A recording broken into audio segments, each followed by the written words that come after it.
Hello, my dear friend in Christ. How are you doing? God bless you and may his face shine upon you. This is your servant, Father Anthony, coming your way again. Today I want to talk to you about hosting Jesus in your life. Some few years ago, a group of people invited me for a program. And in my travel, I was in Mufti, and when I got there, I realized the place was full, and I was standing outside. I was the one to direct that program. But I guess the ushers did not know who I was, and so when I tried to enter, they told me that the place was full, I should stand outside. I smiled until the one who knew me and invited me to come told the ushers I was the one. They quickly cleared the way and took me in. What is the key?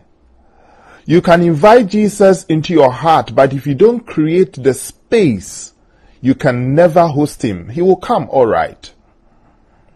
And so I was reflecting on the Gospel of John chapter 2 verses 13 to 25. When Jesus willingly walked into Jerusalem and into the temple, he drove all the people who were misbehaving and selling and buying in the temple. But Jesus really forced himself driving people and situations from people's hearts? No. He is a gentle Savior.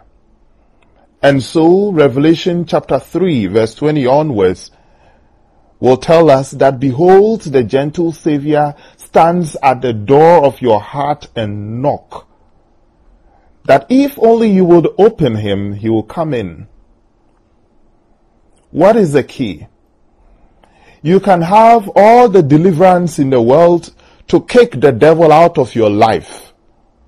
But if you don't allow Jesus into your heart, it is not possible for him to come in. It's not that he cannot come in, he will, but he respects your heart. And so all the deliverance around in the world, when you are talking about God save this situation, God cast this devil out, God heal me, God kill this situation for me, he can knock all these out. But until you allow him into your heart, you have no salvation.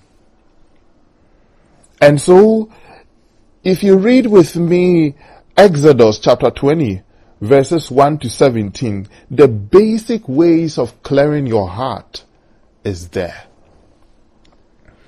I want to ask you, is your heart ready for him to come in?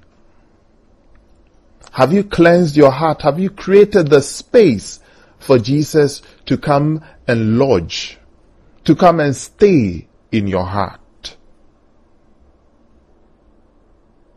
I'm asking you, you who listen to me, have you created the space in your heart?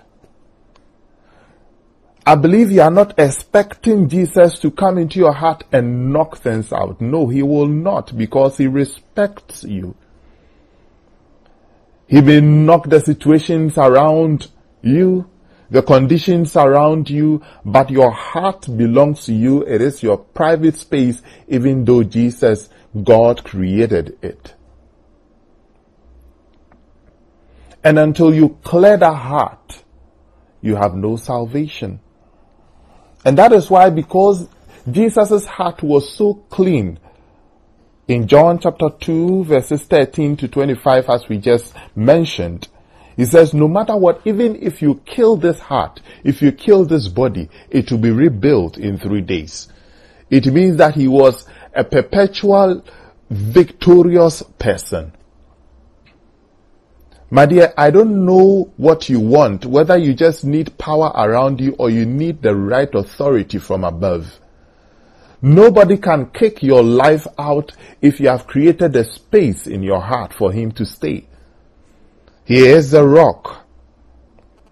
And if you build on him, there is nothing that will shake it. He is a light. And if he is in your heart, no darkness can overcome it. He is a bread of life. If he is in your heart, hunger cannot kill you. He is a great I am, and so there is nothing that will mellow you. He is the everlasting King, so death has no control over you. This is the Jesus I propose to you. But it depends on you whether you are ready to host him. We are in a season of Lent. We are praying and asking God to stay with us. Yes, he comes around and he will knock things around. But right there in your personal heart, you need to create the space. Today I come to you. What is in your heart? Hatred? Jealousy? Anger? Unforgiveness?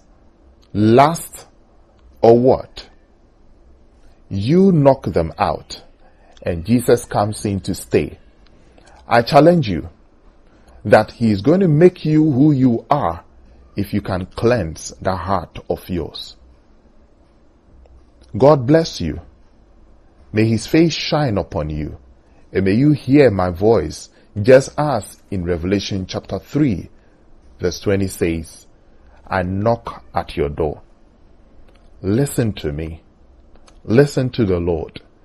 Give up all this, and I tell you, he will come in to stay with you.